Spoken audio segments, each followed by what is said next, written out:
Hey you guys, welcome back to another video. This video is going to be about American Horror Story, okay? It is fall.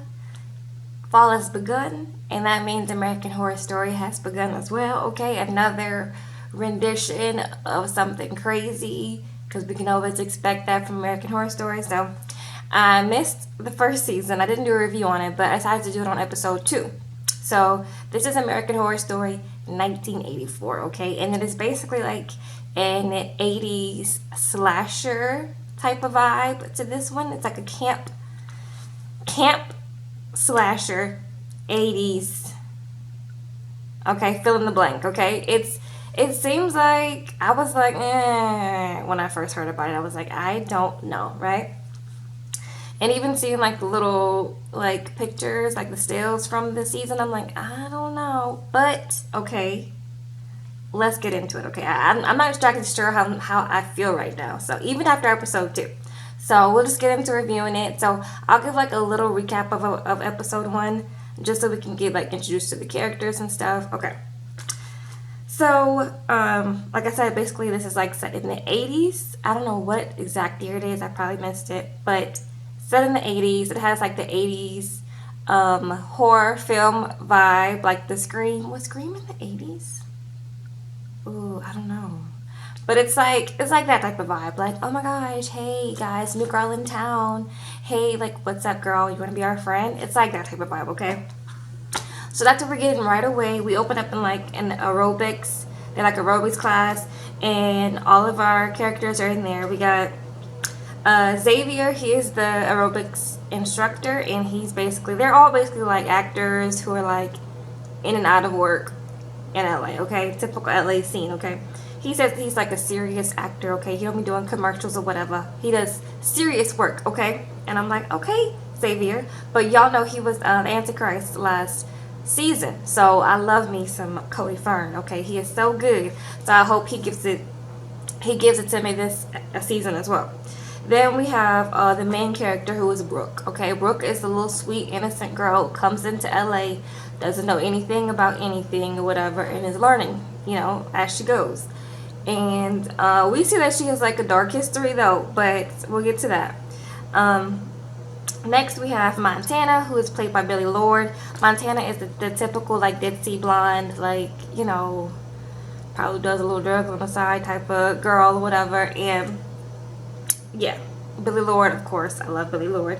Then we have Ray.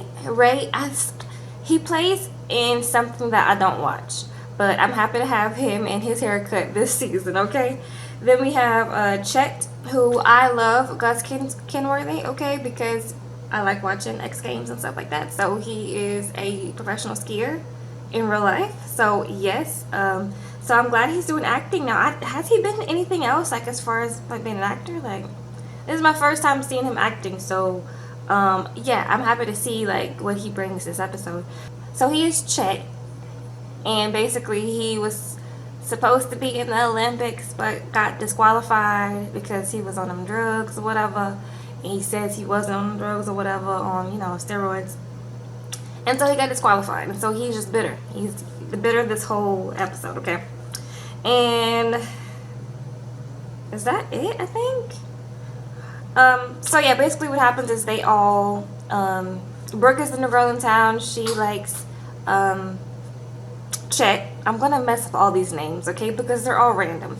She likes Chet in the class. You see her giving him eyes or whatever. And so Montana comes up to her, and she's like, girl, I saw you giving, Chet eyes or whatever. Like, I could go up. She's like, girl, you saw wrong, okay? I wasn't doing none of that. I was just trying to do my aerobics. I was trying to lead, girl. Like, what are you talking about, okay? And Montana's like, basically, like, you want to be friends? Like, be my friend, okay? Be my friend now. It's hard to make friends in LA. Be my friend, okay? And so flash forward, they are like in like they work at the same place. What is this, like a pizza place or something? I didn't really even pay attention to where they worked, okay? But they're there. They all are, coincidentally work at the same place or something like that. And they're all talking about, there's this camp that needs 4 new counselors. Okay, red flag number 1. Okay, just out of the blue, they need 4 new counselors to go work over there. Okay, what happened to the other 4 counselors? Why they need exactly 4 or 5 or whatever it was? Okay, and so they're like, yeah, let's go. Like, we ain't got nothing to do this summer. Let's go and just be counselors and get paid or whatever. And so Montana's like, Montana's like, Brooke, like, come with us, girl. You ain't doing nothing, okay? And she's like, no, girl, I'm going to school this summer, okay? And so that's that until we see that Brooke gets a visit from the Night Stalker, okay, at her house. And so the Night Stalker was an actual, like, real person back in the 80s who was terrorizing LA, okay? So I was like, nice way to throw that in there, okay? So basically he breaks into Brooke's apartment, and he's like, girl, Satan told me to come and kill you, so that's what I'm doing, okay? And they, you know, and so she runs or whatever around the house and stuff, and she's fighting back, and we see that she takes out an engagement ring or whatever, and he wants the engagement ring. I guess he just wants to, like, get it from her or whatever. I didn't get what was going on, okay? Like, why he was in there and what was going on. But she fought back, and the neighbors called 911 or something, and then she, you know, she wasn't killed, okay? Basically what happened. And then he's like, girl, you know what? Like, you got away this time. It was like giving me like Scooby-Doo vibes, like, you got away this time, but I'm gonna keep coming back for you because Satan gonna show me a way, okay? And I was like, okay, girl, so we definitely gonna see him again. And so Brooke is then compelled to go to the camp because she's like, girl, I don't want to get killed. So yeah, so basically, oh, and then I forgot the first scene we get in the episode of season 1, we introduced to LeJangle, okay? LeJangle, he is the one that was terrorizing the camp, and he basically killed this whole camp house. Killed everybody, took their ears off or whatever. And I was like, okay, LeJangle, so that's what he about. And I guess they call him LeJangle because he has some keys, and they hear him when he be jangling and stuff. And I'd be like, okay, I'm like, okay, girl, all right, cool, okay. What else happened in this first episode? Not much really happened because we just got introduced to everybody. So yeah, they went on the way to the camp. They stopped by the gas station, and the man is like, who's at the gas station, is like, girl, y'all shouldn't go over there. And they're like, whatever, like, shut up. Typical, like, 80s, 90s type of, like, you telling us there's danger, but we're gonna go there anyway, okay? And we're gonna get killed. So what else do y'all need to know from episode 1? Oh, Margaret, we're introduced to Margaret. I forgot her actual name, but she's been in previous seasons. Margaret is the owner of this camp, and Margaret was, she basically got away from LeJangle back in the day, okay? She said the Lord saved her because she got stabbed and she got her ear removed, but the Lord saved her, and that's why she's here, and she opening up the camp or whatever to take back her bad memories and make them into good ones, okay? And then the last thing that I'm gonna say from the first episode is that Brooke basically got chased by LeJangle, and nobody believed her, okay? So I was like, this is gonna be the mood for this whole season. But okay, now we're jumping into episode 2, okay? So episode 2, last episode we met a psychiatrist or whatever. The psychiatrist was going up to the mental hospital, and basically the mental hospital was going crazy because she asked, like, what's going on, and they were like, girl, LeJangle then got out, okay? He got out basically by acting like he hung himself in his cell, and he didn't, and he got out, okay? That's all you need to know.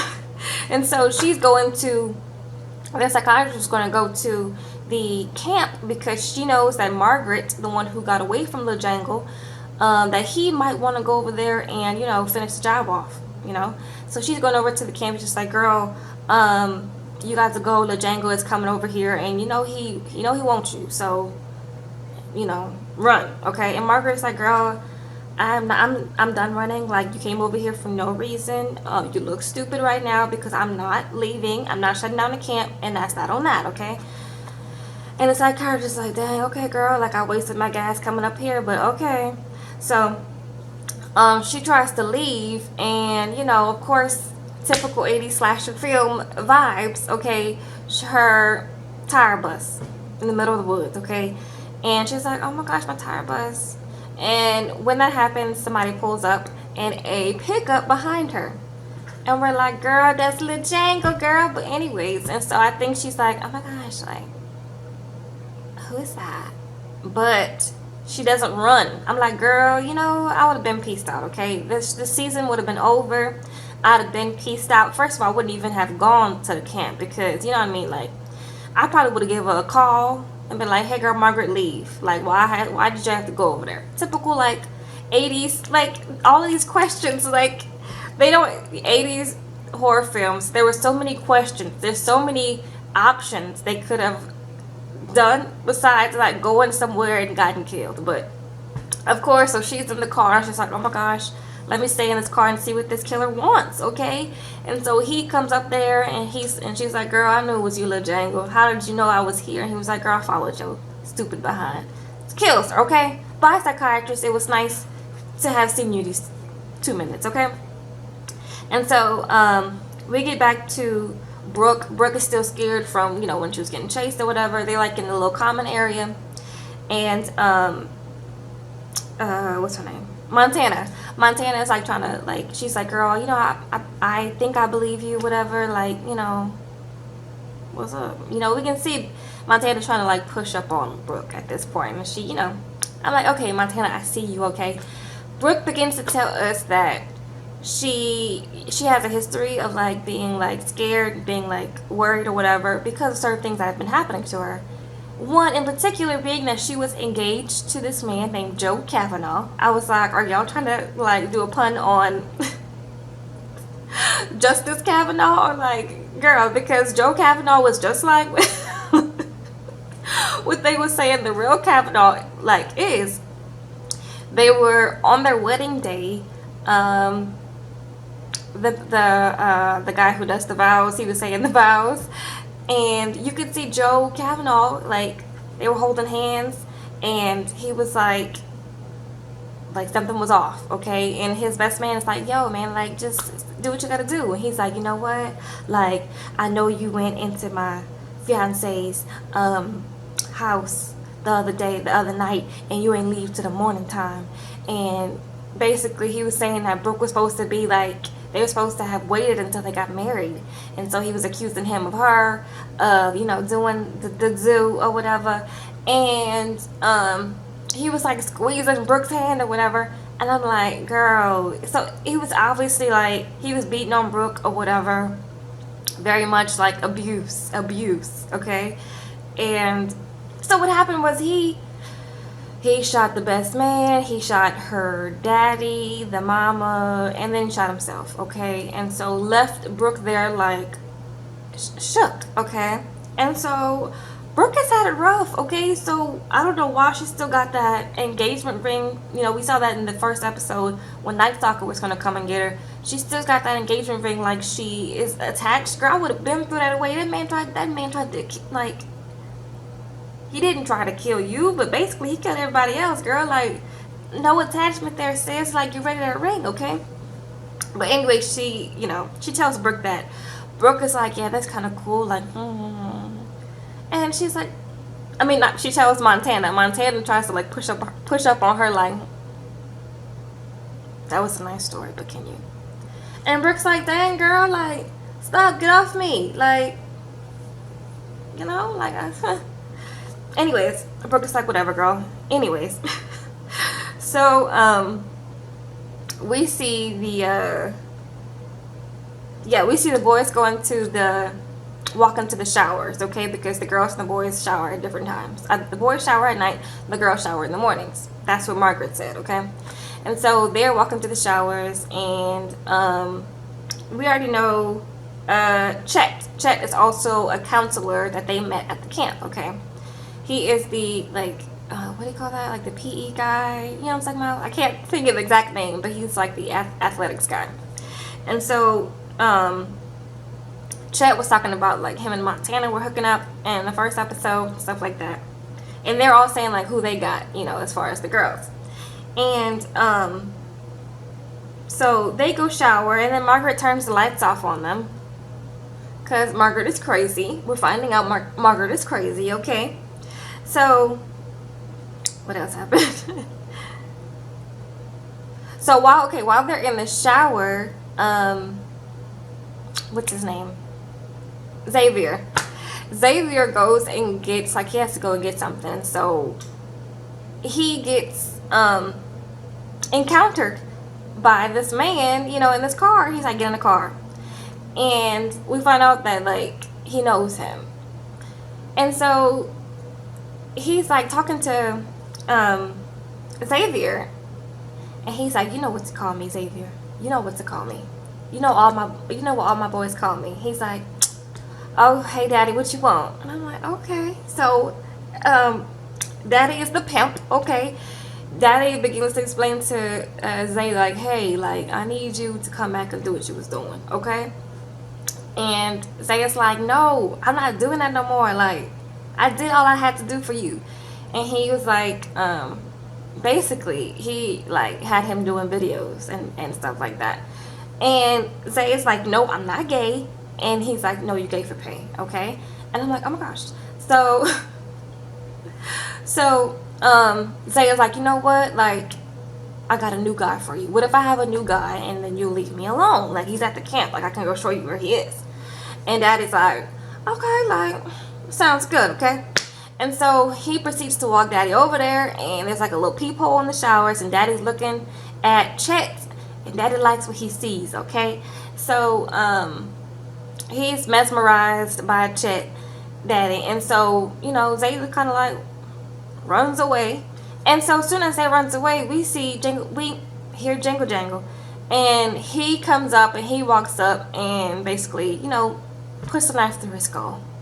And I was like, okay, well, we didn't need the pimp anyway. Like, thank you, Lil Jangle. We did need the pimp.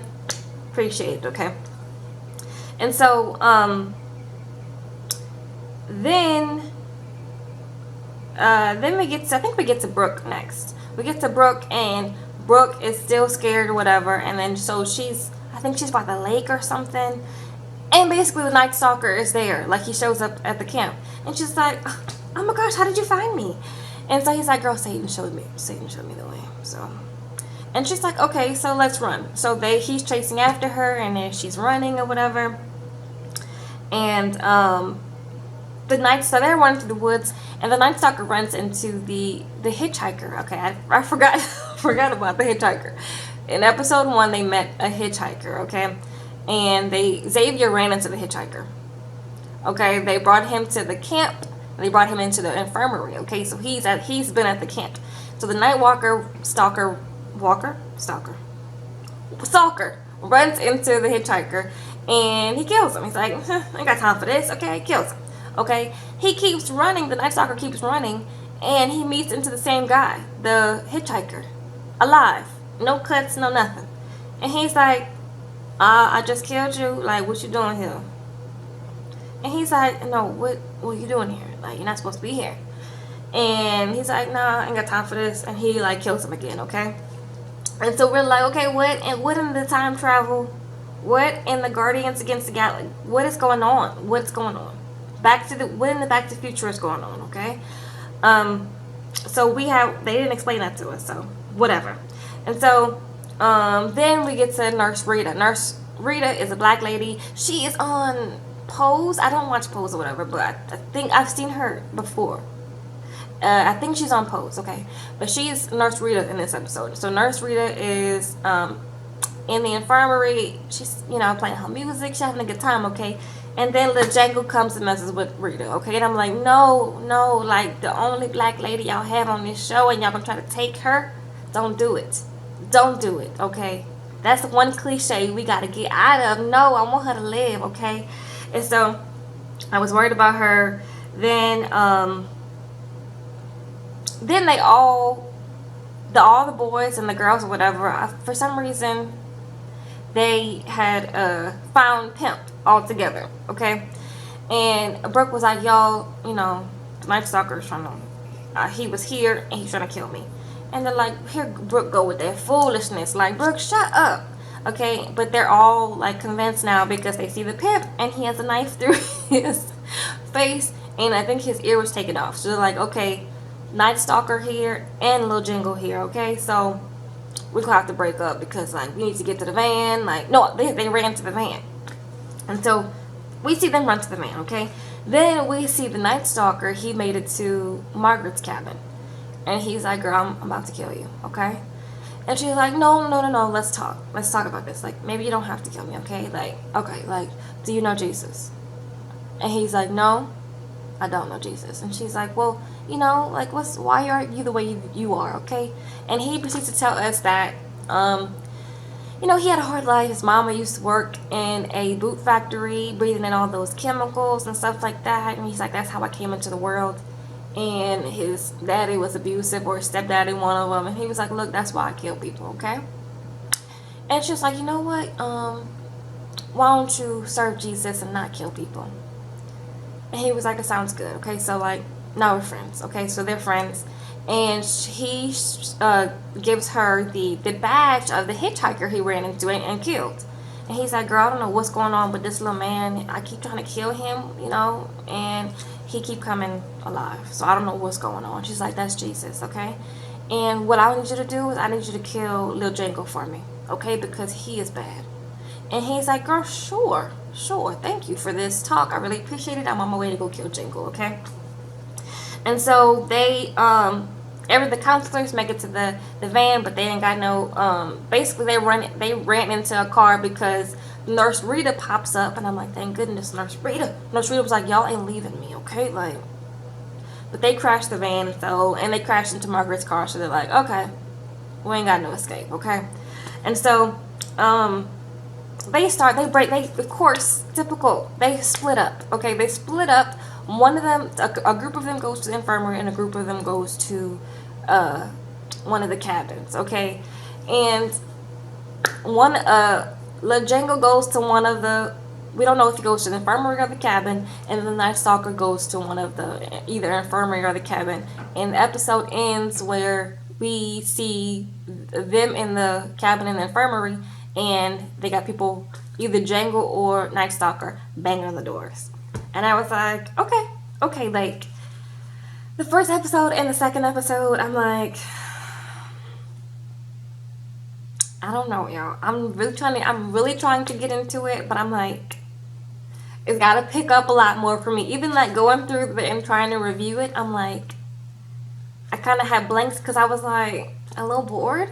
Okay, so I hope it picks up. Tell me what you guys think about episode 1 and episode 2. Like, am I missing something? Like, do y'all love it? And I'm just like the only person who is like, this needs to pick up some more from you, especially since we had Apocalypse last season, which was a really good season. So I'm hoping it gets better, but tell me if you guys like it. Give me a thumbs up if you want to see more of these reviews. So, you know, hopefully it gets better. So hopefully, you know, the next review will be a lot better. But leave me some comments down below. Tell me what you thought. I love you guys. I will see you guys in the next review. Bye.